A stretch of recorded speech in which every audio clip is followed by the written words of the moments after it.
that on. We'll only record in the section in which we're presenting in. We plan to share the recording of the webinar via our social media channels for those who are unable to attend today as well. If you have any issues with that, please do just drop us an email and let us know. I'd suggest though that it's unlikely that you'll be visible on the screen anyway, as I say, given the numbers that we have here today. We do ask, as Laura's just noted in the chat, that you do mute your microphones throughout the webinar if possible. We were really keen to have a Q&A session during this webinar, but again, I think given numbers, what we'd really like to do is just encourage feedback from you via the chat there, and we'll do our best to interact with you and respond to some of your questions and observations as we go through. So I just want to stress from the outset really that this is a launch event rather than a tailored father inclusive practice training event. But nevertheless, in the next hour and a half, our plan is to share the rationale for co-creating this new father inclusive toolkit, which has been developed by the young fathers of the North East Young Dads and Lads in collaboration with a team of advisors, including academics and also professional champions of father inclusive practice. You'll hear from Kevin and Doug, who are the main staff at North East Young Dads and Lads and are really at the forefront of support for young fathers. You'll also hear from Robert and Jordan, who are two of the young fathers who've done so much to develop the content for the toolkit in order to promote young fathers' stories and showcase just how incredible young dads really are. I'll also provide a brief overview of the toolkit and describe some of the content it includes, and that includes some work we've done on our own to develop an up-to-date understanding and working definition of father inclusive practice. And one thing that I've certainly observed in my own research, in my own work, is that we use the language and we use the concept of father inclusion a lot, but I don't know if we've necessarily theorised that properly or developed a cogent understanding of what that means and how it can be implemented. The toolkit is very much the first step in that journey for us in terms of exploring what that means, but also from multiple perspectives. So from the perspectives of young dads and dads themselves, from professionals who are in the field, who are delivering support, and also from academic literature and research. We also note that from the outset of the webinar that the launch of the toolkit today is very much the first part of a longer term project, and it's a work in progress. So this is a chapter 1, if you will, and later in the webinar we're keen to, can I just ask you to turn your microphones off, please? Thank you. We're keen to explore with you how we can further develop the toolkit, including some of the themes you think it might include and that we might develop longer term. We already have some additional work in progress. We'll just make you aware of that as well. And that focuses on support around perinatal mental health. But do keep in mind that we'll be coming back on that as we go through the webinar. So that's just a bit of a broad introduction to the plan for today. Before we get into the webinar fully, I just want to provide another little bit of brief context to today's webinar. So this is the second of a monthly series of webinars that the Following Your Fathers Further team are running in 2023 to promote the findings and outcomes of the Following Your Fathers Further study. So it's a 4-year study that began in January 2020. And we're also really keen to use this space to start to build networks of professionals and scholars with a commitment to promoting family well-being, engagement with fathers, and also developing reflexive and compassionate approaches in our professional lives, whether that involves research and practice. I'm just going to admit some more people. There we go. So each webinar covered a different theme, and again, it includes professionals and academic speakers with expertise around debates that are relevant to young fatherhood, but also fatherhood in general. And we expect all of this to culminate in an end of project conference in December 2023. So please do watch this space for more information, and please do follow the project on Twitter to learn more about our various activities if you're not already. Before handing over to the North East Young Dads and Lads to say a bit more about the toolkit, I just wanted to say something very quickly about our work as a research team with the charity. And again, for those who don't know, the research team includes myself, Dr. Laura Way and Dr. Lindsay Ladlow, who are both here today, and also our administrator, Ben Handysides. Now, our partnership with the North East Young Dads and Lads was one that's evolved since around June 2020. We weren't that long into the pandemic at that point, but I saw Kev speaking on the BBC about North East Young Dads and Lads, and I approached him at that point to explore the possibilities of doing some co-creation work with the dads and also with the charity as well. The Following Your Fathers Further study, as I mentioned, has a participatory ethos. And again, we're really keen to promote the voices of young fathers as experts by experience. And that's always been a central thread of our work and a key role in the generation of new knowledge as well about their parenting journeys. We've also done some exciting work to include them in the dissemination of our work as well. And this webinar is an exemplar of that, providing an opportunity and a space to hear from young dads themselves. In the past 3 years, we've had the pleasure of supporting some of the beneficiaries of North East Young Dads and Lads who have since become employees of the charity to conduct peer research. So facilitating opportunities for them to address pressing practice issues. The Diverse Dads Project, which we have here on the screen, the logo of, is just one example of the research they've done with our support, where we've sought to understand and address the underrepresentation of minoritised young fathers in outreach and support. We've also worked together to co-create resources and even to co-create an output in an academic journal. The Father Inclusive Toolkit that we're launching today is the next step in what's become an incredibly productive part, one we really enjoy working with you. So that's a bit of context to us and the relationship and the partnership. And on that note, I'd like to pass you over now to Kev and Doug, who will say a bit more about the work of the charity and introduce the rationale for co-creating a father inclusive practice toolkit. Thank you. Thanks, Anna, and hello everyone. Thanks for joining us. Can we have the next slide, please, Anna? Is that all right? That's great. We launched North East Young Dads and Lads in 2017, following a year-long pilot project working with young dads, which I delivered on behalf of a Gateshead-based young women's charity. At the time, there was little or no support and kind of blueprint really for this type of work, which really is kind of the main central point for the rationale for developing a toolkit. So we initially kind of focused on one-to-one support for young dads in the Tyne and Wear borough of Gateshead, drawing on our youth and community work skills, strength-based approach, and a voluntary working relationship with young dads, which enabled young men to choose or decline our services without fear of ramifications or repercussions. Delivered in person and sometimes over an extended time frame, averaging at the moment 52.5 hours contact time per person per year. This one-to-one support responded to the self-identified needs of young dads, which often included help to complete essential paperwork, debt and poverty issues, NEET status, mental health challenges, parenting and relationship skills, help to attend and contribute to children's social care proceedings, help to establish or negotiate improved contact with their children, sometimes through courts, and issues around loneliness and isolation. A few months into the launch of Needle, we decided to do more, recognising the sense of isolation and loneliness that most young men felt.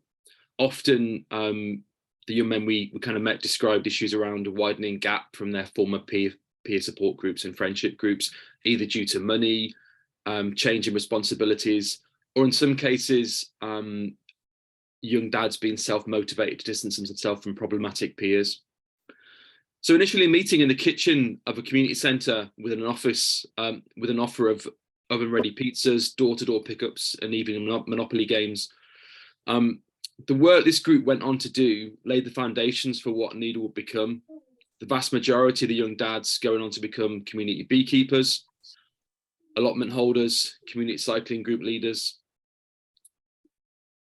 peer mentors, peer educators, filmmakers, podcasters, gaming moderators, peer researchers, and eventually employees of the charity. at the moment, 43% of our workforce are former young dads and lived with lived expertise of young fatherhood. And our ambition is to kind of grow this to at least half in the next year. I'm extremely proud to say that two of the dads who were part of this original founding Young Dads group, Robert and Jordan, who you'll hear from shortly, have played a huge part in the development of this toolkit as peer researchers, content creators, and co-authors. I'm going to hand on to Doug now to give you a bit of an oversight of our kind of wider work. Thanks, Doug. Thank you, Kevin. And hello, everybody. Thank you for attending today. Yes, I just want to expand a little bit on that, Kevin, kind of where we are now. As Kevin mentioned, we started off as a Gateshead-based service, so that within that one local authority. But now we work into 8 local authorities across the Northeast region. So that kind of identifies there is a need for that support in the areas of the Northeast. And from that, one of the things I want to talk about is kind of our vision and our mission for what we want to do. And we came up with a set of statements that tries to encapsulate the work that we do and what we want to achieve. As our vision is for young dads to be valued and supported in their role as parents. And our mission is to enable young dads to play a safe and meaningful role in their children's life by supporting, connecting young dads and influencing practice. And that's why we're here today. Signing up to things. And from that, our work really has diversified. We still do one befriend and support, but we also looked at, as Anna was talked about when we first got in, talking together about how we can increase our reach digitally, because a lot of the young men that we're working with, and of course the young men, the young dads we work with, at front and center of everything we do, and they drive how this service works.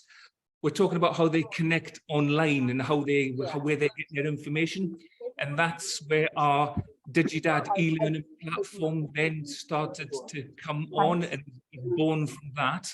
And please go and have a look at it, because there's a number of parent videos. There's lots of information that the young dads said that wasn't out there for them, and where they could go to get it. So all of those videos, all of that information on our YouTube channel, on our DigiDad channel, is a co-creation with the young dads and young dads and lads service to make sure that those young men could access those kind of support and help. Can I just pause you there? Doug, so sorry. Can someone please turn their microphone off? I might have to mute all to be able to do it, and then ask Doug to put his back on. Thank you. It just really affects the quality of the recording, and we can't hear very well. I'm just going to mute all, and then Doug, if you could unmute yourself. So sorry to interrupt. Yeah. Right, I've unmuted myself. Sorry. I'll just quickly go over that. Really, our DigiDad platform is a really interesting concept about, supporting young dads online as well as that one-to-one support, the peer group, all the different things that Kev talked about us getting involved with. But as we evolve and as young people and young men look for information, I think this is a really interesting one that can have a lot of benefits. And on there, we have a number of programs that help young men on there, with children 0 to 6 months, 6 to 12. There's lots of information on the perinatal part about children's social care, things that young men have said to us, we're really interested in this and we don't know where to get that information. We don't know what to do. We can do that with them and co-create it in a way that is young dad friendly and speaks to them as well. And it's authentic because it's, it's done by young men. All the voices, all the people that you see are dads that have been involved with the service in the Northeast. So I encourage people to have a look at that. And I hope that you enjoy the rest of the session, get something from it. It's really interesting. Thank you. I'll hand back to Anna. Thank you so much, Doug. Thank you. Please do add your questions about what Doug and Kev have said in the chat. I'm sure they'll be very happy to ask or respond to questions about DigiDad as well, which, as someone's pointed out, sounds excellent. And can assure you it really is. And again, it's a really unique, exciting proposition for the sharing of information about parenting for young dads, but also again a really useful resource for professionals as well, to be able to hear the voices and see really positive images of young fathers. So do pop some questions in the chat there if you'd like anyone from the North East Young Dads and Lads to respond to those. Okay, we're going to hear from Rob and Jordan next about their experiences of co-creating the toolkit. Hi everyone, thanks for coming again. I think it's incredible how many have actually joined. Me and Jordan, we're going to introduce ourselves. My name's Rob. I'm one of the peer enablers for North East Young Dads and Lads, and have been since I think May last year. But before that, as Kevin and Doug have mentioned, we were pretty much there from the beginning, from 2017, working with sort of Kev individually, but then moving on to a lot of group work, and then it got on to sort of it got to a point where we would meet up weekly with other young dads. You know, at a point where, for me personally, I thought I'd never be in a position like this where I'd be with like-minded young fathers, because I seriously didn't think they existed. So that's me, and that's how I got involved with Needle. I was working full time at that moment, and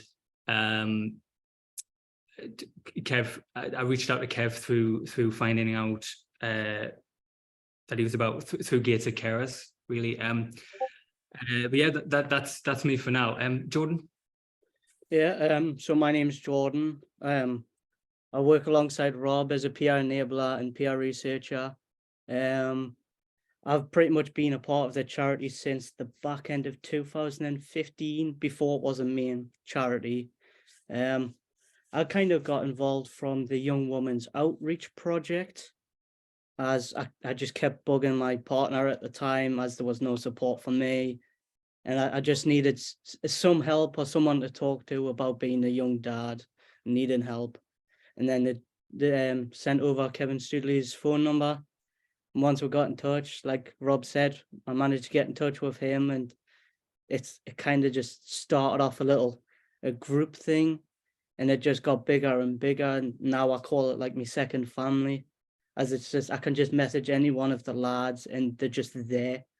Doesn't have to be constant, doesn't have to be, you're not forced to be there, but they're there for you whenever you need help or experiencing other things. And the main reason I joined was because I needed help getting contact for my daughter through the court system, which Kevin, being an angel, kind of guided me through the path to get that. And here I am now, helping other dads on their journey to be better dads. Yeah, Jordan said it way better than I did there, actually. That's perfect.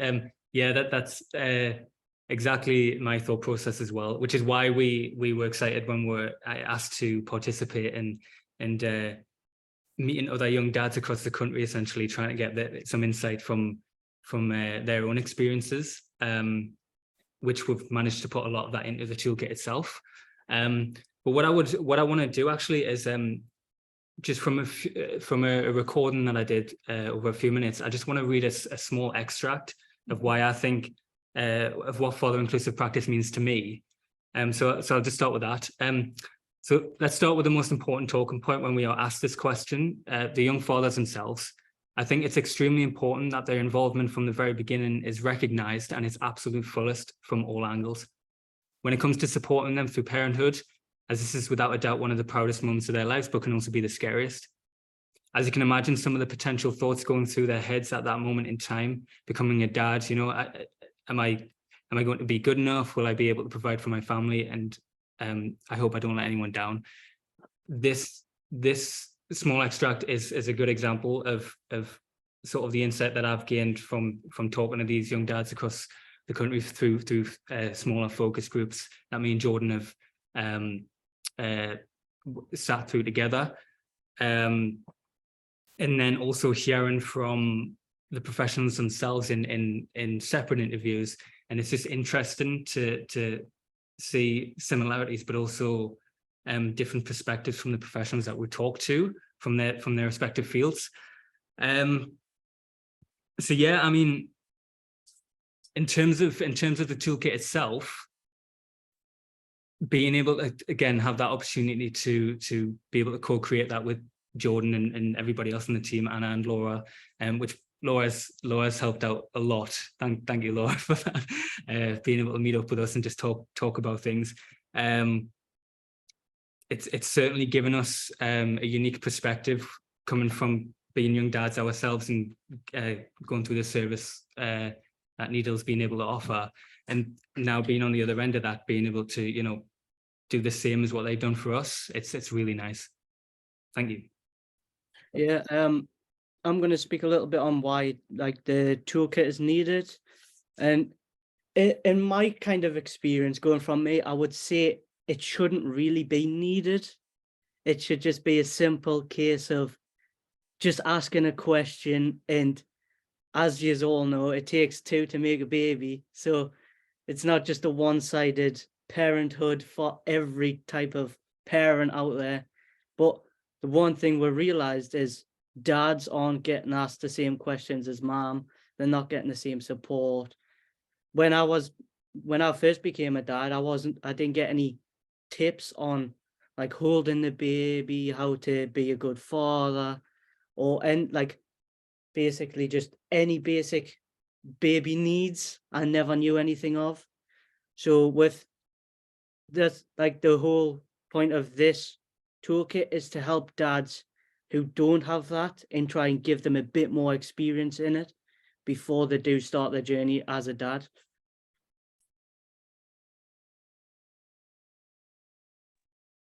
Wonderful, thank you both. And as always, you always say things way better than I can, and I think that's a real testament to you.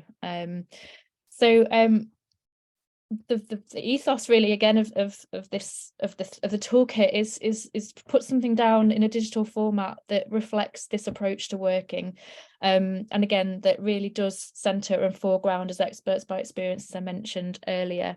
I would just say that, you know, there's some of the things that these young men are talking about are not just specific to young men but to fathers more generally as well.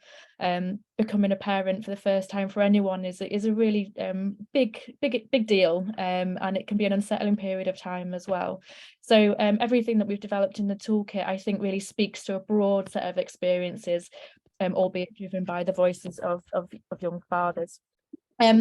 Now this screen is actually your first sneak peek at the toolkit, what it looks like, and what kind of content and resources we've included in there. But before we give you a chance to have a little play and to have a little look at it, I'm just going to talk through some of the key features that we've built in and that we've thought about as we've gone through this co-creation process in order to develop what's a really beautiful output, I think, and a resource that we're really proud of. So we have got the voices of young fathers built throughout, and there are quotes in written form that have come from our research and come from our conversations with the young dads from the North East Young Dads and Lads that really help to illustrate, I think, some of the points for practice that we're trying to make, and again really showcase and demonstrate you know, just how much we can learn for practice from listening to dads and giving them space for an authentic voice. I'm getting distracted by the comments in the chat, so I'll carry on and then we'll come to those later.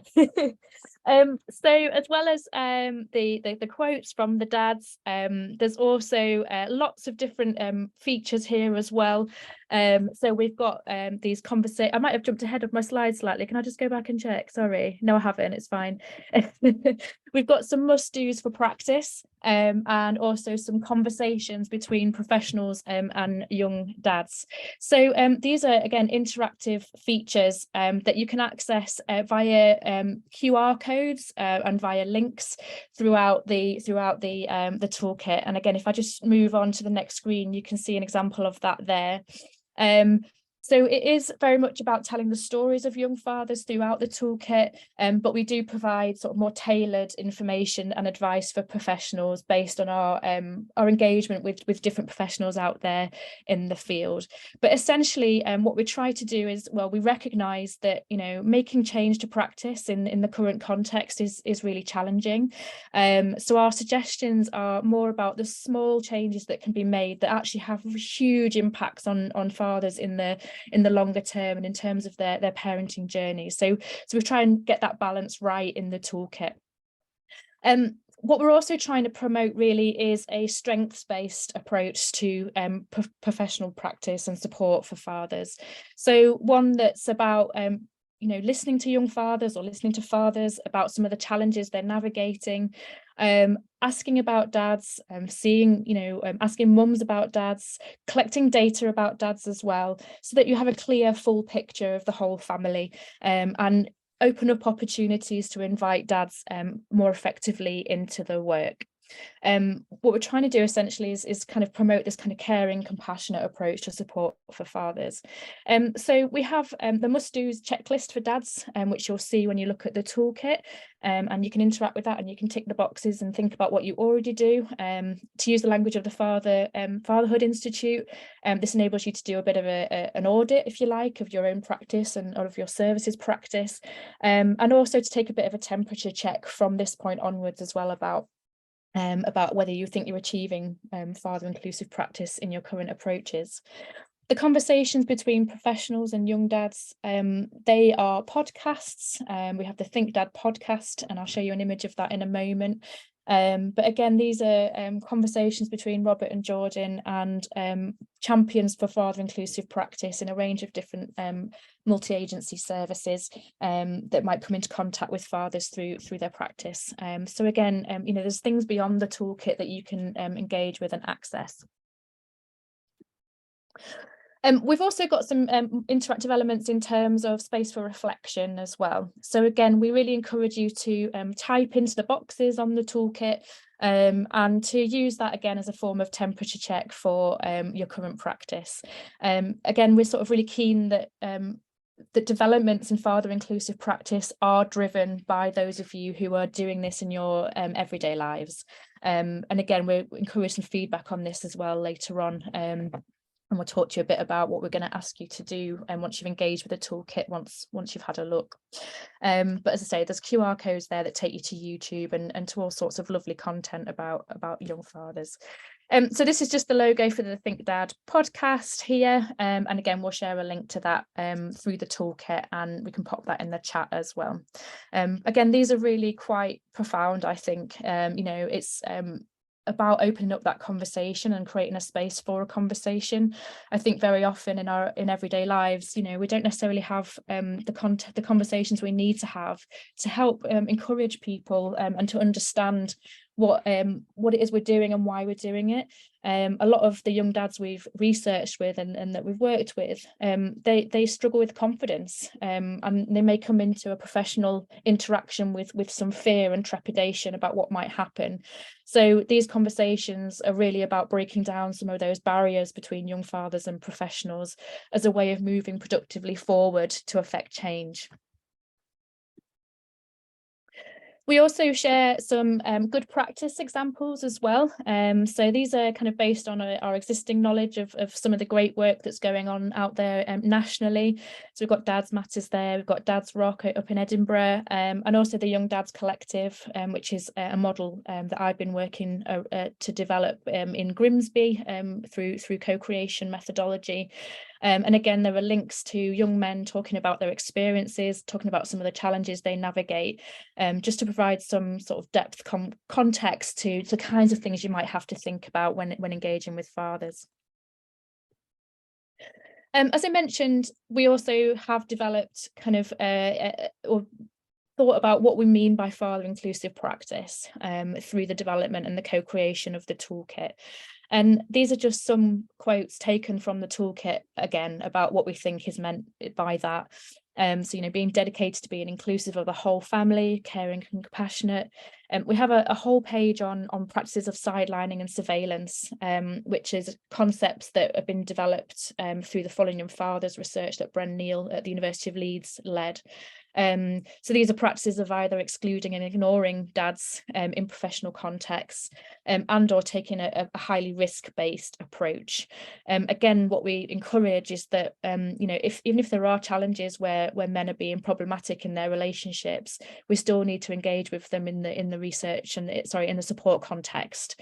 So again, this just provides, I think, a language for some of the ways in which different professional support offers might operate and might work to affect men in particular ways.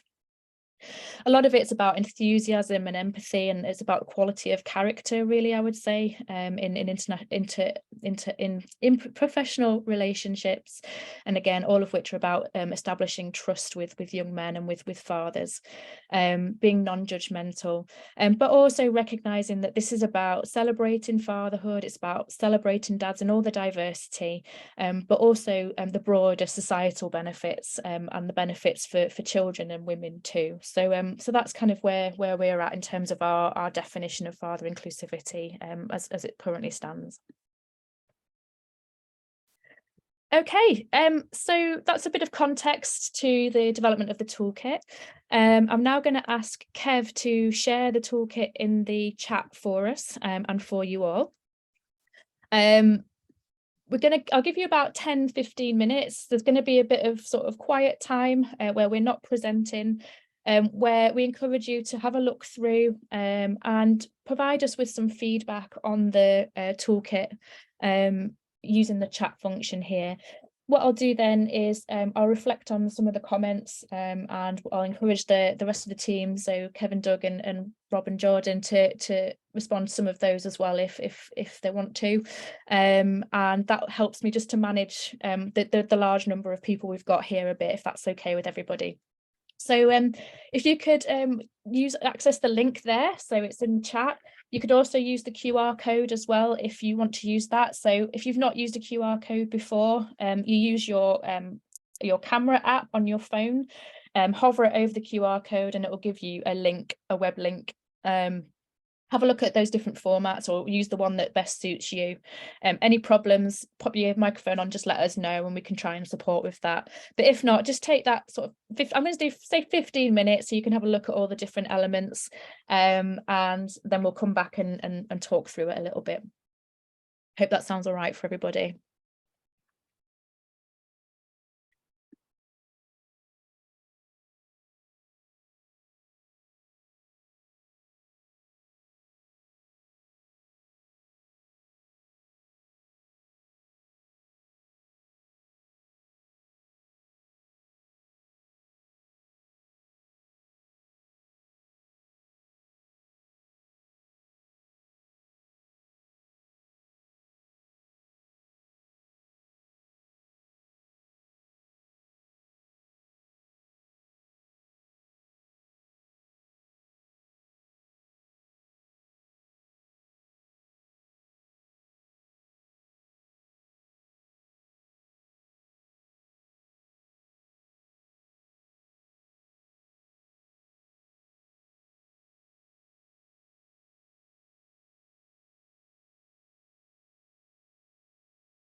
Hi Nadine, are you okay?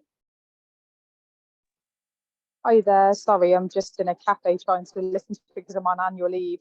But I just can't, I can see obviously the QR code, but I'm doing it on my phone, so I don't know if that's going to be difficult to actually click on it. Yeah, I'd Forgive suggest me if it's just a technology problem. no, don't worry. I'd suggest using the direct link, which we can send to you directly on Zoom. Okay, Okay, won't be a minute. thank you.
Hi everybody. So at risk of doing things slightly differently, what I would like to suggest is that we do actually open up for some questions or some comments. We're really keen to receive constructive feedback, as we've said on here. I noticed a comment about the QR codes and having to use phones. I think that's a really important thing that we probably need to have a little think about. You know, again, this is a work in progress, and we're very kind of hopeful that some of the comments and feedback will help us to refine this over time. There was also a really good question about content on dads with additional needs as well, and I think that could be one of the key areas that we might develop an extra chapter on and do some further work on. Is there anybody who would like to sort of ask any questions or make any comments on what you've seen so far? I will do my best to chair this based on what I've got. If you could just pop your hand up using the icons that are available on Zoom, that would be really helpful. And it can just be a comment if not a question.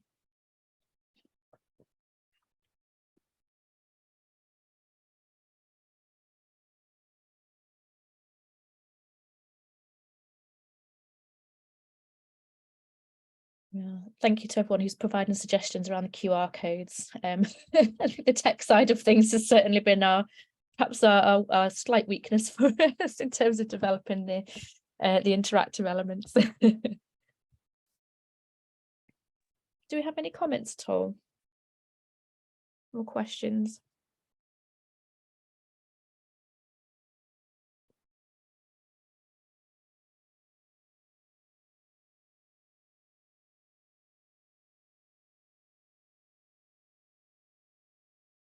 I'm not seeing any hands at the moment.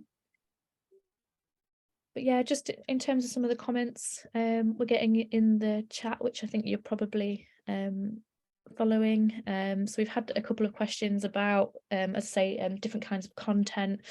We've had a point about the sort of positive stories and the extent to which they promote those. Again, we've been really kind of mindful about doing that and just making sure that the stories are more representative of young dads and how we see them. I've got a hand up from the Future Men and Fathers team before I carry on. Do you want to add some comment? Yeah, hello, good afternoon, everybody. Again, you did mention in relation to special educational needs, people with disabilities and learning difficulties. Is there any future work that may be done in terms of peer support, working or trying to get some peer support fathers involved in this from that particular group? And if so, how would we best be able to go about that if we as professionals were to kind of work with this group of people? That's a really good question, and yeah, I certainly from my point of view, I think that would be really important. Certainly a lot of the kind of content we've shared from other audience or other organizations promoting good practice, that shift into peer support, you know, and then becoming an employee, for example, in an organization seems to be really powerful as a model. So perhaps we might want to consider developing a network around that and thinking collaboratively about how that might happen. Mindful not that we can't promise too much. Could the outcomes of that be also added to this particular toolkit as and when they has been completed? Yeah, definitely. I think so. Yeah. Again, I think the kind of flexibility of the co-creation model is that we can have those continued conversations. And there was a question about, you know, when we plan to update these as well. And again, I think that's something that you know, we're sort of talking about and discussing as a team as we go through. But again, this kind of feedback is really helpful for sort of strategic direction, I think, in terms of what audiences would find useful and what's also possible. So yeah, I think that's a really important question. Thank you. And yeah, I'd be keen to follow that up with you as well. Sorry, Anna, can I just have a quick response to that with young dads with special educational needs? I have some young men that I'm working with, special educational needs, and I use the DigiDad, the videos, because the videos are very visual. But what I do is I sit there and I work with the young dads through them, and we do that way because, you know, different learners, different way, but you'll find that the videos that we've made are very interactive, and they're very visual, and they're not heavy on written content or asking people to do a lot of writing and reflection. So that works really well with the young men that I've been working with who have special educational needs statements. That's really good. I also have been doing a bit of work with some young men with autism, so on and so forth. And I have been utilising the social stories and the comic book conversation. But I really wanted to kind of look at another visual information that they can also engage with in terms of the work that we do. So that's been really important and has actually been very successful in really kind of promoting how we communicate, but also giving them a space where they can communicate as well in the same way, so that we can be accepting in what we're trying to say and what they are explaining to us in the work that we're doing. Brilliant, thank you so much.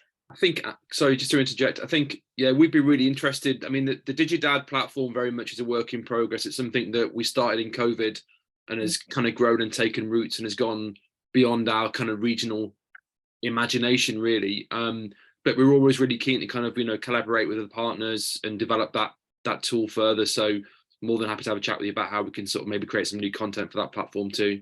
That sounds very interesting. Thank you very much. I think we had a question about DigiDad and whether it can be used beyond the Northeast. And the answer is absolutely yes. I don't know if Kev wants to say something about that quickly before I go over to Judith. Yeah, thanks, Anna. I mean, I guess the reality is that you know, we're a Northeast based charity, but the DigiDad was kind of something that was supported by lots of our grant making foundations, and our feeling is it's something that should be out there, should be freely available. Obviously, to sustain that and to keep it kind of fresh and keep it alive, we're always really keen to work with different partners and exploring kind of ways where we can kind of create content together. Also kind of supporting some of the hosting and stuff. But yeah, there's no intention of locking that down or monetizing it in a manner which means that it's not freely accessible to young dads. That's our ambition. Great, thanks, Kev. Judith. Hello. I was just wondering, has anything been done that is kind of looking at how you can support mums and dads when kind of together, possibly when they're no longer a couple? Because we've done a fair bit of that, and it's one of the trickiest bits of work that we do. When you've got one professional supporting one person, then you've got another professional supporting another. And it's been some of our best bits of work, but it's also been some of our hardest bits of work when you're getting two sets of stories and two kind of different perspectives, and actually how you kind of do that kind of work with, yeah, both bits of a kind of parenting dynamic. Just wondering whether there's anything, or whether there's any thought about including anything to do with that, because I think that could be really useful. Yeah, Kev, do you want to come back on that one? No.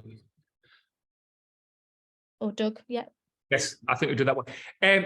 Yes, we do a lot of joint work, actually, because, you know, a lot of the times we work with young parents who are or not in a relationship but are not living together, so that can cause issues, and it's for no other reason that they're young, so they're still living with paternal grandparents and all that type of thing.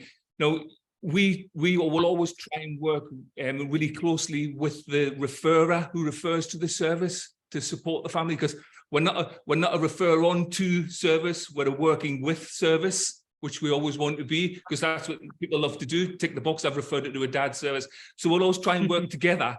But what's really important is a lot of our work, which we're finding now, and I find a lot when I'm working with young dads, I'm talking the under 17s, I think to work a lot alongside mum and dad, because they want to be part of that together. And again, I know I keep banging on, DigiDad works really well for both sets of young parents, because it speaks to young parents as well as young dads.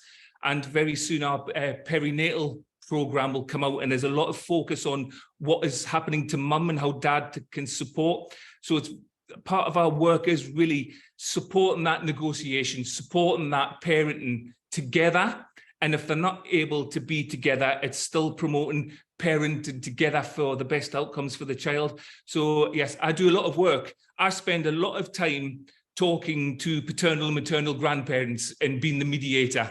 A lot of, I think some of the times I spend more time supporting grandparents than actually. The two young people are absolutely brilliant. They're cracking on with it. It's the wider family that sometimes are causing some of the issues within the relationship, which we will work with, because and as long as the dad wants us to do that, which a lot of them go, please do, that can have a really positive effect as well, because if we engage with the whole family, we get better outcomes as well. Yeah, I guess I was kind of thinking, as sort of alongside that, if we're thinking about helping professionals to be thinking at how you are kind of inclusive of dads, thinking about kind of guidance or help or support for professionals in those situations where they are potentially getting conflicting stories or those kind of things, and about how you can work best together, or approaches that can come. I mean, we have it within one team, but we also have it kind of with external people as well. So yeah, it was just a thought that it might be a useful kind of add-on to some of this stuff about managing that side of things. But thank you. Thanks, Judith. That's a really important question, and it's obviously getting a lot of response in the chat as well. And one thing that we sort of have been discussing as kind of next steps is a focus on relationships as well. So that's kind of on our radar as such, and we hope to sort of think about and invest in that a little bit more in the future as well. So it's really useful actually for us to hear that that's something that would be of interest and is perhaps a gap as well. Yeah, brilliant. Is there any other sort of feedback or comments from anyone else? We've got plenty of time, but we will finish early. Hi there. Hello, who's that? Sorry, I can't see. Hi, it's Nadine. Hi. Okay. Yeah. Hi, just wanted to introduce myself from Victim Support. I just feel like as a charity organisation, it's great for all of our employees to know about DigiDad, and I can spread the word. Obviously, at Victim Support, there's various roles, but we've got domestic abuse practitioners and multi-crime workers in our team. And we do come across people of all different ages and who are parents. So I think it'd be really good to spread the word. We're Warwickshire based, but it was the question I was going to ask, does it exist in the West Midlands or Warwickshire? But I think I've got that answered now. So thank you for inviting me. I think it's great information. I agree. I've worked for the NHS as well as charity organisation. And, dads do get a bad press, and, why are we not involving them as part of, child protection plans, early help, or just in general, even if they aren't on somebody's radar. I think it's really helpful. So thank you. Thank you. Thanks, Nadine. There is some really interesting research going on at UEA, University of East Anglia, about fathers and in child protection contexts, led by Georgia Phillips. So I can point you in the right direction if that would be of use for you as well. It's some open access reports there from them. That would be great if you could send that as a link. That would be fantastic. Absolutely. Thank you. No problem. Okay. David. Hi there, everyone. Hi, Anna. I just wanted to say I'm part of the perinatal team. So you've mentioned about perinatal side of things there, which I'm eagerly looking forward to. I work as a peer support worker for the perinatal mental health team based on lived experience of mental health issues and so on, and various other things that I won't bore you all with. There's a long list of them. You'd need a very big sheet of paper for it. But my job in perinatal is going to be to support young mums, but also we're starting up something called, as I understand, it's called DadPad, which isn't as, I don't think it sounds as funky and as cool as DigiDad, to be fair. I think that sounds much better. I wish we'd thought of that first. But we're doing something called DadPad, and I've been asked to come on today on behalf of the occupational therapist lead, who's going to be looking into that at the moment as well, and pioneering that, and who's asked me to piggyback onto that as a male myself, to kind of like make myself maybe a bit more relatable to dads. I'm really looking forward to that, but I just want to say I think it's absolutely fantastic. The DigiDad thing is really quite up to date. I like the QR codes. I like the inclusivity of it. I like the fact that it's kind of, it almost is targeting young dads who are, you know, you've got the apps, you've got the phones, you've got the digital content, which everyone's very much involved in now, a young age onwards. And I think it's going to go down really, really well and be really relatable. I really like the video side of things as well, which was mentioned. I thought that was really good as well. I think someone else mentioned it's really good for people with special educational needs. You know, I have ADHD myself, and I find written content really difficult to digest and get my head around. Whereas, you know, the digital content and the visual, I kind of go straight in and sort of stays in. So I think that's going to be a real boon for working with young dads. And I think in general, I'm probably going to take the toolkit and thoroughly look at it, and any updates I'll be happy to receive as well. And I'm really looking forward to, you know, using it in conjunction with mum and dad as a parental unit, if they are together as a parental unit. And even if they're not, if dad's coming in, you know, sometimes as part of perinatal mental health support for mum to, even if they are separated, I'd like to be able to offer something in support for the dad as well as the mum, you know, so that they can understand the mental health challenges that their partner or ex-partner are going through. And I'm really, really looking forward to doing that. And I think this is going to be a massive help. So anything you can ping me link-wise or updates or anything at all that would be helpful that I can show our perinatal team would be massively useful. And I'd really appreciate it. So thank you. And well done, everyone, as well, especially all the young dads that have got involved. Thank you so much, David. Yeah, we might have to maybe have a chat with you about the perinatal mental health side of things as well. And I think just to echo what Doug had said really as well, you know, actually referring sort of DigiDad and the toolkit hopefully through mums can be a really useful way of overcoming sometimes what gets seen as a barrier in terms of seeing mums as a gatekeeper. So if they're able to provide content that they can access in their own time through their partner, you know, without as much pressure, I think that seems to be quite an effective way of being able to share that information with the young dads and to help them to build their confidence around some of the things they might be challenged by. So yeah, that's really helpful. Thank you, and we shall be in touch, I think. Anna, can I just interject there? Is that okay? Yeah, of course. Yeah, just a couple of things, David. You might kind of value having a conversation at some point with Robert and Jordan, who are actually employed at the moment as peer enablers for CNTW NHS Foundation Trust, and they're working with the male partners of families that are supported by perinatal services. So they do have some quite valuable insights there. We are also going to be developing some DigiDad specific content around perinatal mental health themes in the next few months as well. So just keep an eye on the platform, and it will be on there as soon as it's kind of ready as well. That would be fantastic. I'd really appreciate that. If Rob or Jordan or both want to ping me a little message in the chat direct to me with their emails, I'll be happy to respond and send them an email, and me and my OT will kind of keep in touch and keep up to date with what's going on. That would be amazing. Brilliant, thank you. I see Adam here talking about wanting to hire someone in a similar role for Family Hubs programme. So again, the charity's got some connections with Family Hubs, and we're developing some work with them at the moment. There's also a senior father worker in Nottingham as well, who has done some work through or with Quorum Family and Childcare. So Adam, I can put you in touch with her as well if that's of interest. Nick Samuel from Dad Matters, sorry. It's all right, don't worry. Yeah, hi, I'm Nick here from Dad Matters. So you might have seen our stuff within the DigiDad, which is really good. So thank you for putting that in.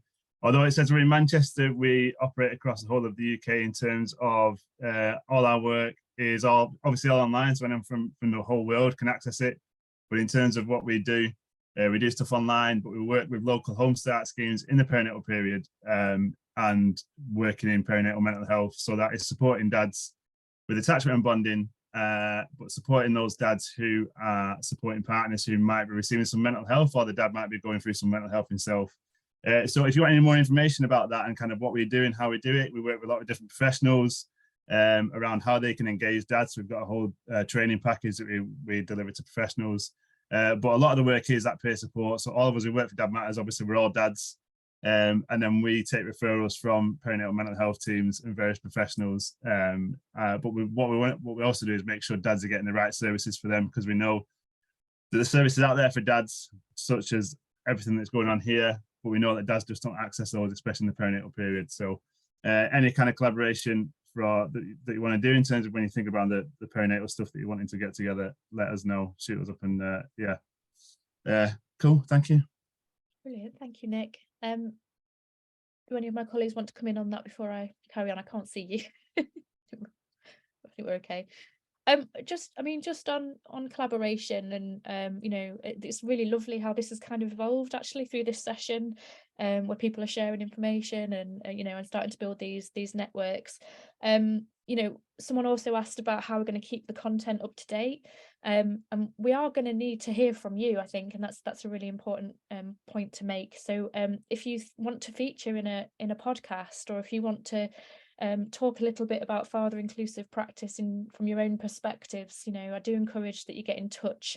It supports us in terms of our research, but it's also really supportive to the the development of the content, and to Rob and Jordan, who are pioneering these podcasts. So I just want to make that point now, really. I don't want to overpromise, because again, we are working within constraints and things, but if we have those networks in place, it will really support the work and really help us to be kind of flexible and responsive, I think, at the same time. Are there any more comments before we move on? Oh, Caroline.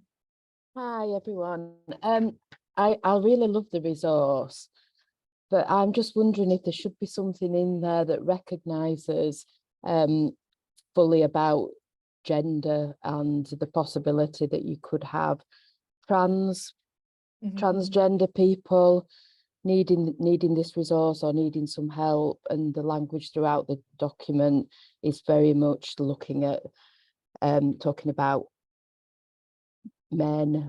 males, refers to he, his throughout. I just don't know if it needs just one comment somewhere saying that that this resource could help transgender people as well. Yeah, I'll go over to fully Bob inclusive. and Doug. Yeah, Doug, sorry, to respond. Can I kind of play? Sorry. we do kind of work with someone who is trans, so they were female, now the male. Yeah. But they both class themselves kind of as dad. So with us being a dad's charity, we work with anyone who claims to be dad, whether it was male, whether it was female. Anyone who is dad or claims to be dad, we work with.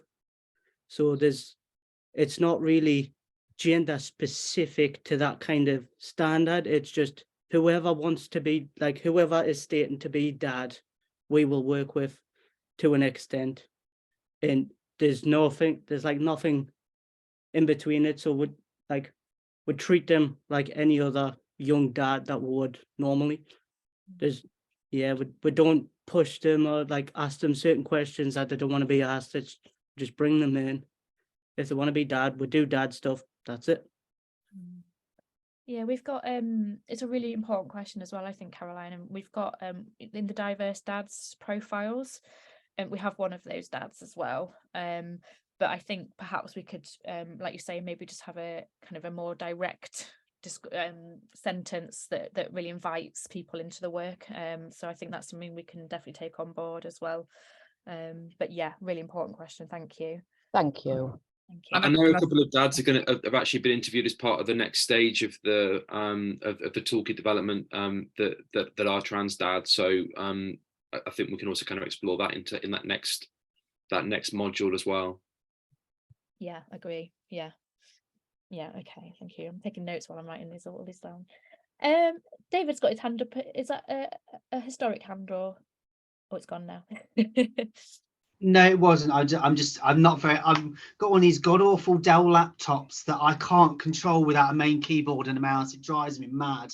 I don't know why they give these to NHS employees. You've got the world's smallest keyboard. It feels like you're typing a mouse or something when you're typing. I was just going to say, with regard to the trans side of things and everything else, it's actually very interesting that Caroline brought that up, because I had a conversation in our perinatal mental health office exactly about that same subject in the last couple of weeks, about young dads, about gay parents as well, you know, two dads, that kind of situation.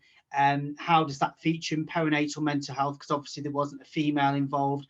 Would it be ever brought into the service, maybe, if there were two dads, you know, because dads do suffer from mental health issues? Is it going to be under CMHTs? Is it going to, you know, and there were a lot of questions asked, and we had questions about a transgender father only this morning before I came home to do this seminar, about a person who had been transitioning from female to male, and she was getting support. But I said, well, under what guise is it they're getting support? Is it as mum, dad? How is it working? And it was just a very, very long conversation about how that was going to work. So I'm really pleased to see that Jordan has kind of very nice, very well said there, Jordan, by the way, that it's just very inclusive. And if you identify as dad, then you will be treated as dad, and you will come in and you'll receive the support like any dad would. And I find that massively encouraging in the way forward with mental health. So well done. I really, really like that. And I'd be interested to see what you release in regards to that, and I'll keep up with that as well. Brilliant. And I think that's again where you know, gender's it can be a tricky, divisive thing, and it's got a politics attached to it. But essentially, this is why we've developed this kind of thinking around father inclusive practice as about relationships. So it's about building trust, it's about empathy, about listening, you know, seeing people as people, and being human centered, you know, and that ultimately I think will help to have the kinds of conversations you need to have with those that you're supporting or working with, to then tailor a support offer for them, and you know, one that acknowledges diversity and difference. And for me, that's ultimately what inclusivity is and should be about. And again, that's something we've tried to really acknowledge, I think, in the toolkit. I've got time for one more question. So Diane. Hi, thanks. It's well, firstly, congratulations. I think it's a fabulous resource, and well done, Rob and Jordan. I'm not a worker in this sector, I'm a funder, but it's very, very accessible, professionally laid out. I know you've stretched the budget amazingly well to get something so good, so congratulations on that.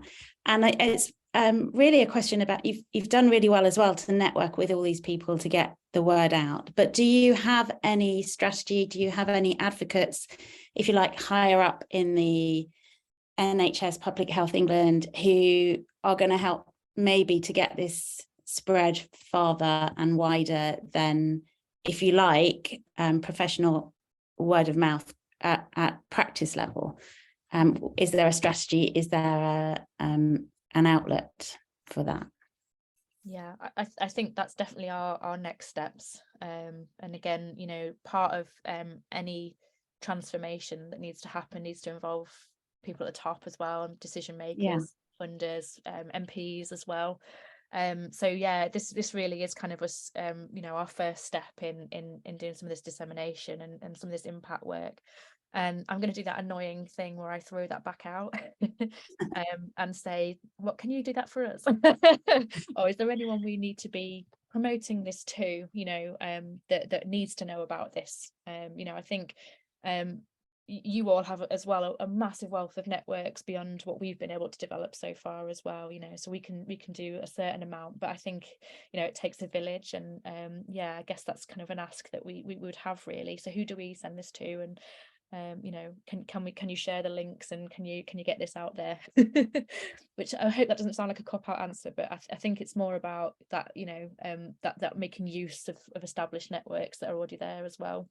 Yeah, well, I think it's a good answer, because I think we might all assume that there is already a sort of process that you're involved in. And I mean, I only have a small network, but it actually, if everybody hears that answer and everybody thinks about their network, then maybe somebody will, you know, come come through from one of those networks for you in that sort of advocacy role.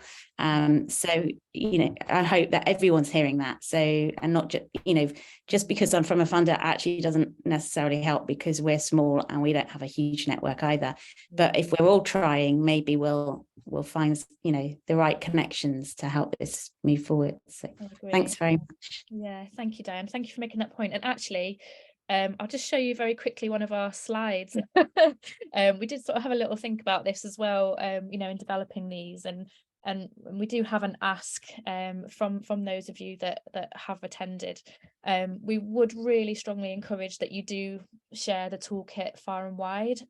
You know, this is an open access resource, so anyone can use it, and we really appreciate that it could go out to families, to dads, to mums, to children maybe even, but also to decision makers, to managers, commissioners, anyone who you think has some influence in this, to help promote a father inclusive practice environment in the UK and hopefully further afield as well. A massive part of the Future Leaders Fellowship, so the research that I'm doing on Following Your Fathers Further was about, you know, how do we affect social change? It's probably sometimes only ever modest, but actually we need everyone across the system to be bought into all of this. So it's not just about change at the level of family and at level of services, but we need change in policy as well, and we need change to come through in the different documents that structure our practices and our approaches. So again, we see this kind of as a bit of a bridge and an interface between all of those things. You've all done such an incredible job of giving us feedback as well on some of the different topics and you know, and some of the features. We did mention about perinatal mental health, but please do use the chat just to let us know if there are any other topics that you'd like to see in the toolkit. Again, it helps us to address gaps in knowledge directly, and to target and be strategic about what we develop and why, and again in collaboration with the young dads and with other professionals. We'd also really like to create an email list out of the attendee list from this session, so we can continue to share the updates with you. So please do let me know if you'd like to be removed from that as we go along, as we email things out. But that would be really helpful for us, I think, for promoting what it is we're doing it collectively and collaboratively, and again to do some of that dissemination work. I just go back a slide because, again, in the interests of collaboration, we have built in some very brief questionnaires for professionals who use the toolkit to continue that interaction beyond today's session. So the first is, they're very quick, shouldn't take too long to respond to. The first is a pledge to practice. So we don't collect any of your personal details here, we just ask you about what your professional role is. And we'd like to encourage you to take the opportunity to pop in a small change that you might like to make in your practice based on what you've learned from the toolkit, and or to commit to doing a really good job around being father inclusive. We tend to get some responses around, I think I do this really well already. So if you think that, tell us why, and tell us what it is you're doing that you think helps to increase that inclusivity. If you do recommend the toolkit to anyone, we do also ask that you do check back in and pop in when you can, and just to say who you've shared it with. And again, that will just really help us to track some of the impact that's being generated from this work. And just to get a sense of and to map who this is important to as well, and also to identify some gaps. So those two QR codes are there, and we do encourage that use. And thank you to everyone who's agreeing to be in the email list as well. That's really wonderful. We're just sort of coming up to the end of the webinar now, slightly ahead of time, but also just wanted to acknowledge the people who have been involved in the co-creation of the toolkit. This is definitely, as I hope has come through fairly strongly, a collaborative effort. So a massive thanks to everyone who's participated in the focus groups and some of the interviews that help to underscore and underpin some of the content in the toolkit. Of course, a massive thank you to the young dads and the professionals who worked with Robert and Jordan as well to develop the interactive content. A special mention to Jonah York, who's been really supportive in editing the content and supporting our work throughout. We can't, I'm afraid, take claim to the design and illustrative work in the toolkit, so a huge thank you to Rob and Natalie at Noble Studio as well for that. And then also to the funders, so the Imagine Foundation and Cumbria Northumberland Tyneside Foundation. I can't actually see the full title on my screen, but the Special Perinatal Community Mental Health Service as well. Kev, I think you wanted to say something just to conclude or just to finish. Yeah, thanks, Anna. Thanks everyone for being here, and thanks so much for everyone's contributions to this toolkit. It's not been a lone effort by any means. There's been an awful lot of partners and collaborators who've come forward to give their insights, their thoughts within the podcast development that's been part of this resource. A massive thank you to kind of Robert and Jordan, who've been just outstanding throughout and continue to kind of push us as a service to think Dad and to include Dad. Anna, thank you to you and your team for your input, both in hosting today, but also the support you've given to Robert and Jordan throughout this process. Thank you. Just to kind of clarify, it was CNTW NHS Foundation Trusts that have afforded the time to Robert and Jordan to be involved in development of this toolkit, as well as creating some of the resources. And as you just mentioned, massive thank you to Diane at Imagine Foundation, who spoke earlier. Imagine Foundation were one of our first funders, and they've been on this kind of journey with us for the last 5 or 6 years, and their encouragement and support is massive. So thanks for your investment, both in development of this toolkit, but also just to being there with us for the last 5 years on this journey. Thank you. Thanks so much, Kev. Just a final slide to leave you with. As mentioned, this is part of a broader webinar series. The next one is going to be on the, I can't see it again, 28th of March. It's under my participant list, looking at researching young parenthood. So potentially slightly more focused on some of the more recent academic work that's coming out about young parents. We will share the registration link for that on Twitter, and that'll be an Eventbrite link as well. But for now, I just want to say a huge thank you again to everyone that's attended today. We are going to be sharing a recording of the webinar, and we'll share that again on Twitter and via the email list, and do follow up with us. You know, again, we're really keen that this is not the end of the conversation, but the start of a bigger movement, you know, and we need everyone involved in that, I think, to make this happen. So huge thank you to you all.